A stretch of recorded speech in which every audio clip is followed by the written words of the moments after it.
Assalamualaikum warahmatullahi wabarakatuh. Perkenalkan, nama saya Muhammad Virga Kartika dengan NPM 22.1090. Di sini saya mengambil judul untuk artikel yaitu manfaat praktis antropologi hukum. Nah, jadi untuk progres artikel ini saya baru sampai dengan pengerjaan di latar belakang. Jadi manfaat praktis antropologi hukum terletak pada kemampuannya untuk memberikan pemahaman yang lebih mendalam tentang bagaimana hukum berfungsi dalam kehidupan bermasyarakat secara nyata.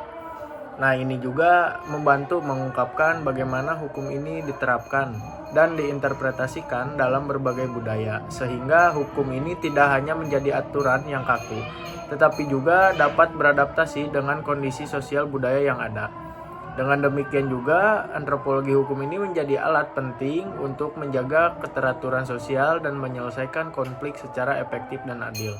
Dengan latar belakang itu, mempelajari manfaat praktis antropologi hukum sangat penting untuk memahami bagaimana hukum berjalan dalam masyarakat yang beragam. Selain itu, hal ini juga membantu meningkatkan kualitas penerapan hukum supaya lebih adil dan sesuai dengan budaya lokal. Jadi, hukum tidak cuma jadi aturan formal saja, akan tetapi bisa juga berfungsi sebagai alat pengendalian sosial yang efektif dan pekat terhadap nilai-nilai budaya masyarakat.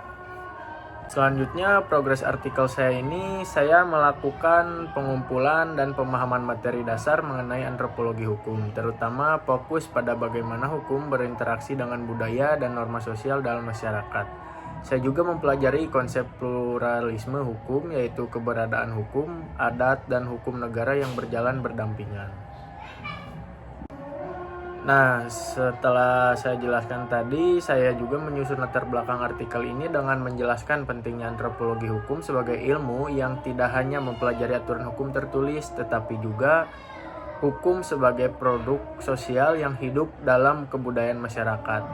Hal ini juga menjadi dasar untuk memahami manfaat praktis antropologi hukum dalam kehidupan sehari-hari dan dalam praktik hukumnya. Untuk progres selanjutnya, saya sedang mencari sumber-sumber yang lebih relevan untuk melanjutkan ke progres yang lebih intinya. Mungkin sekian yang bisa saya paparkan terkait progres artikel yang sudah saya kerjakan. Mohon maaf bila ada kesalahan kata, mohon maaf juga bila penjelasannya kurang mendetail. Wassalamualaikum warahmatullahi wabarakatuh.